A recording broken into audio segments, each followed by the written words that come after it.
Jacob Cersosimo with Tamar, Sher outside Roger Dean Stadium here in Jupiter, Florida, as the Cardinals begin spring training, getting ready for the 2026 season. You can hear it a little bit behind us. You can see it behind us just a little bit. Construction going on. New complex here for the Cards in Jupiter. Tamar was here the last 2 years. You were here over the weekend when the pitchers and catchers came to Jupiter, Florida. What have you seen the changes here at Roger Dean Complex? Well, first of all, when I was able to talk to President of Baseball Operations, Chaim Bloom, he said everyone's walking into this facility like a kid in a candy shop. He said you look around and there's just so much excitement because of what the future can hold.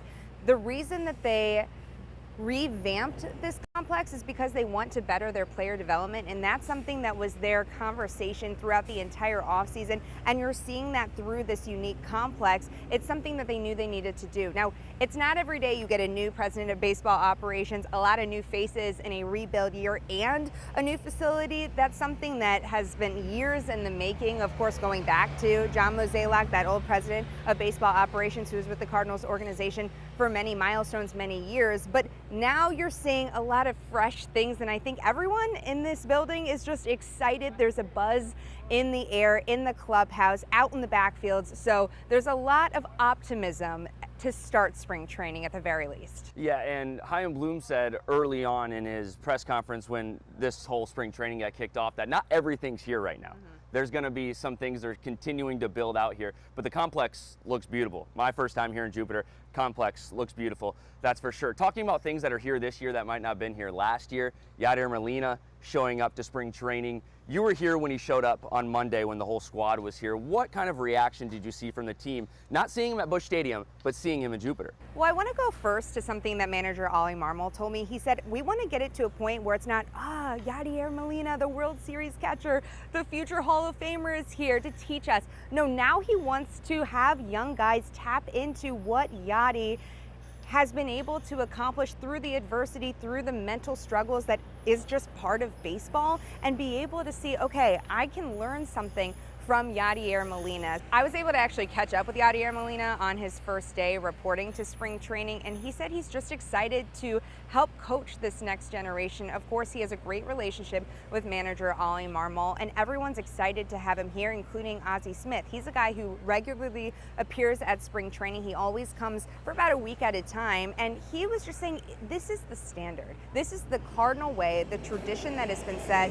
It's, even though there's a new president of baseball operations, a new face of the franchise per se, you still want to lean back into what made the Cardinals organization so great. That's Yadier Molina. So he's been able to talk to guys. I saw him giving hugs to catchers and hugs to just every single player that's in that clubhouse saying, I got you, I'm here for you. And he's just ready to be a coach at this point. He's just ready to help this next era of Cardinals baseball. Speaking of Yadi, last 2 decades, when you look at the Cardinals coming into spring training, you kind of knew who the leaders were, right? It's going to be Yadi, it's going to be Waino, Pujols when he was here early and then here late, and even the last couple of years, Arenado, Wilson Contreras, Sonny Gray, those are going to be the leaders of your clubhouse. Even last year, Brendan Donovan, a quiet leader, a lot of guys looked up to him.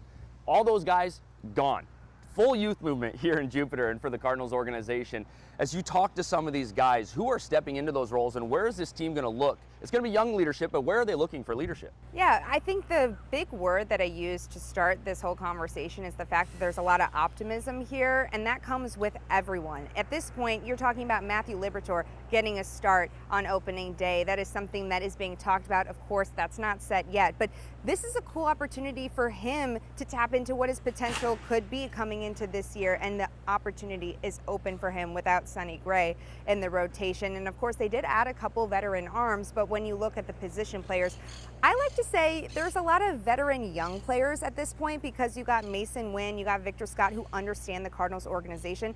Mason Wynn, a 23-year-old who just won his first Gold Glove. He's the youngest Cardinal to win a Gold Glove. So of course there's so much growth that even Mason Wynn can show, but he could be a face of the franchise. We talked about that last year, and I think he could even tap more into his potential given the opportunity and the runway to grow. And then you think of a guy like Nolan Gorman without Nolan Arenado, without Brendan Donovan. Nolan Gorman has a real opportunity to tap into what he can do and have a strong year. So there's a lot of pressure on some of these guys, a Jordan Walker, a Nolan Gorman. guys who struggled in the past coming into this camp. What I like about spring training and early seasons in sports is there's always optimism. No matter where the team's at, there's always optimism because no one knows what's to come in that season, right? So the Cardinals right now, it's a youth movement, but there's optimism around this group. Where does it seem like the team and fans and the organization is looking for who they're excited to see most at spring training and who can develop over this next month and some change ahead of opening day and see if they can crack into either that opening day lineup or make their debut before like June or so? I asked Ozzie Smith this question. I'm like, who are you most excited to see? Because he's been around this organization for so many years. And he said point blank, I think everyone's excited to see what JJ Weatherholt can do. At this point, we've already seen JJ Weatherholt take reps at second base. So that's a guy, I think that's where you're going to see him. When you're looking around the infield, you're seeing Alec Burleson at first, you're seeing JJ Weatherholt at second, Mason Wynn at shortstop, and then Nolan Gorman at that third base position. So I think that JJ Weatherholt has a real opportunity. He was Texas League MVP last year. He was Cardinals Minor League Player of the Year last year. He had an unbelievable 2025 because they got rid of the guys that they did and they built room for this now youth movement, as you say. JJ Weatherholt has the best opportunity, I think, to be able to fill a space that's definitely needed. And he's a guy who's proven. Now they just want to see if he can consistently stay in a big league lineup. That's something that Ollie Marmol and Chaim Bloom said. So yes, they love JJ Weatherholt. Everyone's excited to see. And I want to tell you this too, he has an unbelievable personality that I think fans can get behind as well. When you look at this youth movement, who's going to be the leaders of this youth movement, a few names come to mind. Mason Wynn, who of course you talked about, and then Lars Nootbaar is one of those guys as well. Ivan Herrera, who has been in this organization for some time and can be a leader, especially at that catcher and DH position. But those are three guys who are also coming back from injury. Had an off season, had surgeries, had work done to figure things out. When you look at this spring training, guys are coming in a bit more healthy than they were at the end of the season, even if us and the fans and people really didn't know what they were going through at the end of the season, but it looks like healthier days are on the way for this squad. Yeah, I want to start with Ivan Herrera, who we knew had elbow surgery. And this is a guy who wants to catch, and he was more in that DH spot last year because of his inability to throw and his inability in his elbow. Well, he got corrective surgery. So that's something that he was able to do in the offseason to better prime himself for 2026. And he tells me, you know, he was able to throw 100%. He was feeling good. He really honed into what he could do on a rehab standpoint to get himself in the right position to be ready for the season. You're seeing him on track. Lars Nootbaar is a guy that we haven't seen at camp right now because there is a piece of equipment that they don't have here at the facility yet. They will have that in the future, but you mentioned it.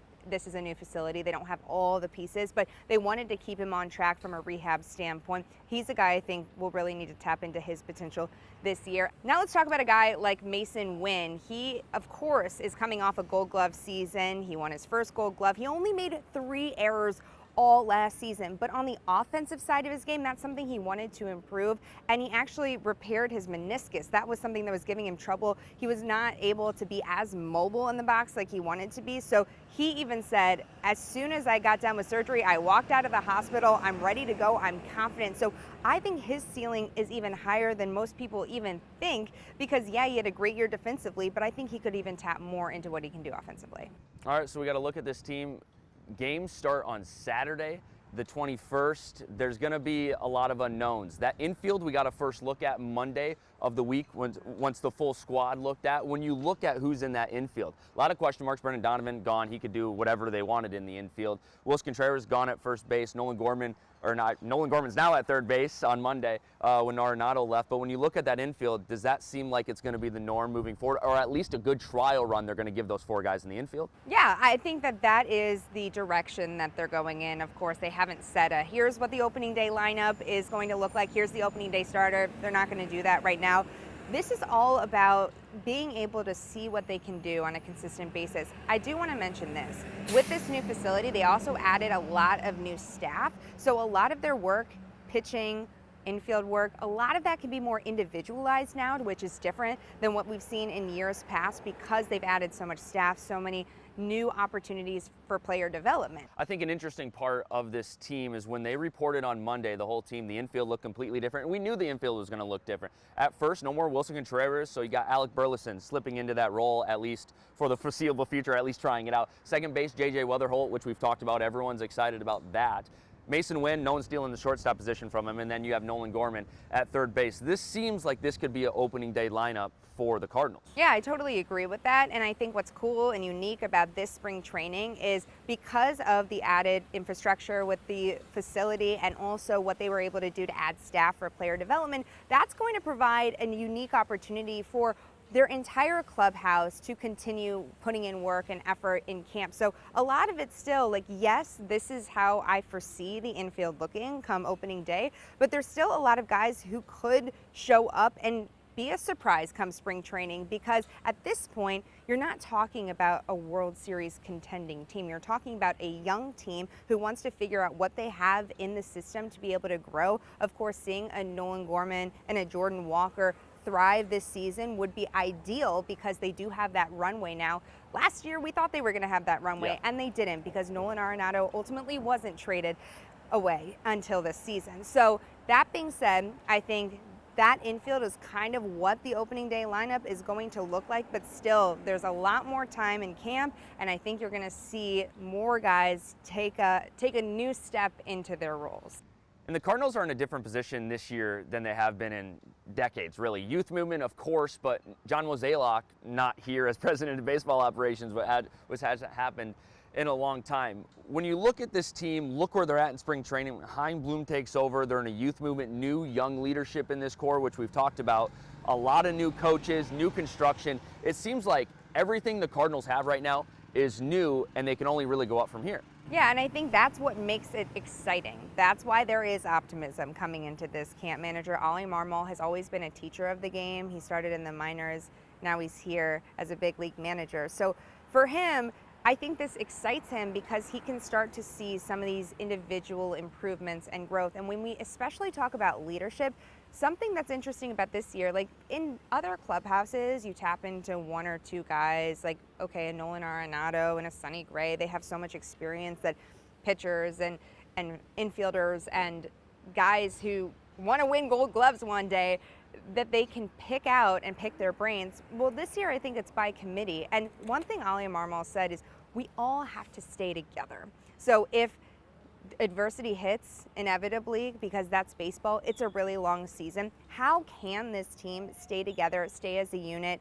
And I think one thing that he's done here at camp is make sure guys are starting that early. So they are, when Matthew Liberatore is throwing a live session, all the starters are standing behind him like a Dustin May, watching his work, looking at what he's doing. So instead of Dustin May going out and just working on his own stuff, he's taking the time out of his day to watch a Matthew Liberatore and see the way he goes about his business, so then they can pick each other's brains and they can give each other feedback. And that's something that's unique to just this next movement for the Cardinals. I don't think it's unique to what the Cardinals have done. Of course, that has happened in the past, but now you're seeing this younger movement come in and they all have to collectively lead.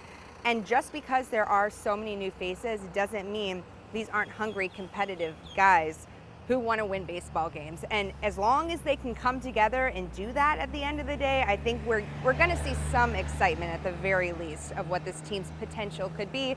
Maybe it's not in 2026, but it could be 2027, 2028 and beyond. Games start on Saturday the 21st. Looking forward to seeing what this team looks like come that Saturday and that first spring training game, and then throughout the rest of February and March as well. For Tamar, Sher, I'm Cersosimo saying so long from Jupiter.